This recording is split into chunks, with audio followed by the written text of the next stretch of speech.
HOWO and X sewage section truck.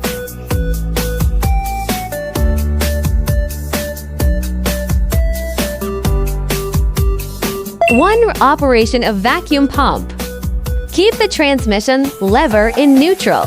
The manual valve is in the parking position. The power takeoff switch is turned off. Power up and start the truck. Observed air pressure shows at least 7 MPa or above. You can step on the clutch. Turn in the power takeoff at the same time. Then slow loose clutch. Turn the handle of the four-way valve towards the front of the truck. The truck starts to suck up dirt. Observe the water level of the sewage pipe. To pollution discharge operation. Drive the four-way valve to the middle position.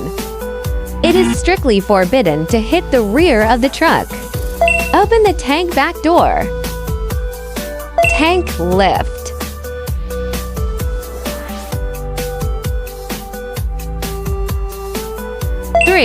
Turn off the vehicle operation steps. Deep step clutch. Closed power takeoff. Slow loose clutch. The key for closing.